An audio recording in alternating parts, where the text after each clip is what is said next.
വലിയ കാലാവസ്ഥാ വ്യതിയാനം സംഭവിച്ചുകൊണ്ടിരിക്കുന്നു ഉത്തരേന്ത്യയിൽ. ഇപ്പോൾ അപ്രതീക്ഷിതമായി ശക്തമായ മൂടൽമഞ്ഞും തണുപ്പും കൂടുന്നൊരു സാഹചര്യം രാജ്യതലസ്ഥാനത്ത് സംഭവിച്ചിട്ടുണ്ട്.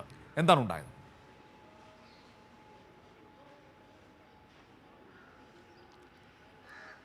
മനു, ഈ ഇത്തരം രാഷ്ട്രീയ ചർച്ചകൾ ചൂടുപിടിക്കുമ്പോൾ തന്നെ രാജ്യ തലസ്ഥാനം ഉൾപ്പെടുന്ന ഉത്തരേന്ത്യയുടെ വലിയ ഭാഗത്തെ കൊടും മഞ്ഞ് ആക്രമിക്കുന്ന കൊടും മൂടൽമഞ്ഞ്, മലിനീകരണം, അത്ര വസ്തുതകൾ ആക്രമിക്കുന്ന കാഴ്ചകളാണ് ഇന്ന് രാവിലെ ദില്ലി നഗരം സാക്ഷ്യം വഹിച്ചത്. കാരണം ഞാൻ ഉൾപ്പെടെ രാവിലെ എഴുന്നേറ്റ് നോക്കിയപ്പോൾ ഞാൻ ഉൾപ്പെടെയുള്ളവർ അത്ഭുതപ്പെട്ടു പോയി. കാരണം 2 ദിവസങ്ങൾ അല്ലെങ്കിൽ ഈ ഒരാഴ്ചയായി ഇത്രയും ഒരു പുകമഞ്ഞ് നമ്മുടെ മേഖലയിൽ നമ്മൾ കണ്ടിട്ടില്ല. കാരണം ഞാൻ ഇന്നലെ നമ്മുടെ ജോലി സ്ഥലത്തേക്ക് വന്നുകൊണ്ടിരുന്ന ട്രെയിൻ എത്തുന്നതിന് ഒരു 5 കിലോമീറ്റർ മുമ്പ് റദ്ദാക്കുകയുണ്ടായി. ട്രെയിനിൽ നിന്നുള്ള അനൗൺസ്മെൻറ്റ് മാത്രമാണ്. കാരണം ഇങ്ങനെയുള്ള ട്രെയിൻ റദ്ദാക്കലുകൾ, മുന്നറിയിപ്പില്ലാതെ റദ്ദാക്കലുകൾ, വഴിതിരിച്ചുവിടലുകൾ തന്നെയാണ് നമുക്കറിയാൻ പറ്റുന്നത്.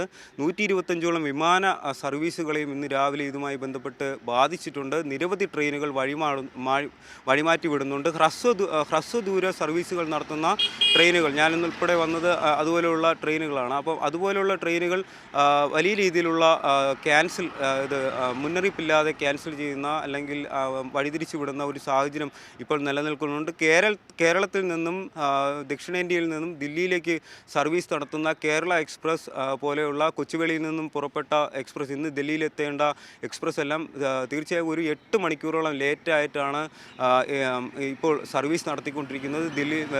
തിരുവനന്തപുരം, കൊച്ചി, കോഴിക്കോട്, കണ്ണൂർ ഉൾപ്പെടെയുള്ള അവിടെ നിന്നുള്ള ആഭ്യന്തര സർവീസുകളും ദില്ലിയിലേക്കും ഉത്തരേന്ത്യയിലെ മറ്റു ഭാഗങ്ങളിലേക്കും ഉള്ള വിമാന സർവീസുകളെയും ഇത് ബാധിച്ചിട്ടുണ്ട്. പല സർവീസുകളും ജയ്പൂർ പോലെയുള്ള വിമാനത്താവളത്തിലേക്ക് വഴിതിരിച്ചു വിടുന്ന ഒരു സാഹചര്യം നിലനിൽക്കുന്നുണ്ട്. പക്ഷേ അപ്പോൾ പോലും ജയ്പൂർ ഉൾപ്പെടെ പെടുന്ന ഉത്തരേന്ത്യൻ സംസ്ഥാനങ്ങളിൽ വലിയ രീതിയിലുള്ള മൂടൽമഞ്ഞ് ബാധിച്ചിട്ടുണ്ട്. യമുന എക്സ്പ്രസ് ഹൈവേയിൽ വലിയ രീതിയിലുള്ള ഗതാഗത കുരുക്ക് അനുഭവപ്പെടുന്നുണ്ട്. കൂടാതെ ഉത്തരേന്ത്യയുടെ ചുറ്റും കിടക്കുന്ന ഹിമാലയൻ മേഖലകളായ ഉത്തരാഖണ്ഡ്, ഹിമാചൽ പ്രദേശ്, ജമ്മു കാശ്മീരിൽ, ലഡാക്ക്, ലേ മേഖലകളിൽ വലിയ രീതിയിലുള്ള കനത്ത മഞ്ഞ് വീഴ്ചയും അനുഭവപ്പെടുന്നുണ്ടെന്നുള്ള രീതിയിലുള്ള ഈ ഒരു മഞ്ഞ് വീഴ്ചയും കൂടാതെ എൽനിനോ പ്രതിഭാസവും മൊത്തത്തിലുള്ള ഒരു കാലാവസ്ഥാ വ്യതിയാനവും എന്തായാലും ഉത്തരേന്ത്യ ഉൾപ്പെടെ ഉള്ള വലിയ ഒരു ജനവിഭാഗം ഉൾക്കൊള്ളുന്ന ഒരു മേഖലയിൽ ബാധിച്ചിട്ടുണ്ട്. പക്ഷേ നമ്മൾ നേരത്തെ ദിവസങ്ങൾക്ക് മുമ്പ് സൂചിപ്പിച്ച ഒരു കാര്യമുണ്ട്.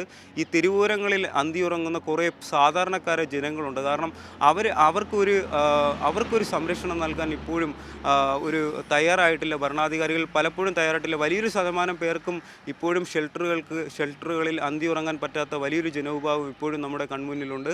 അവരെ കൂടി കണക്കാക്കി എടുത്തുകൊണ്ട് ഈ ശൈത്യം വലിയ രീതിയിലുള്ള ജനജീവിതത്തെയും ബാധിച്ചു. ശരി, തീർച്ചയായും അത് ജനജീവിതത്തെ സാരമായി ബാധിച്ചിട്ടുണ്ടെന്ന കാര്യം സംശയമില്ല. അരുൺ.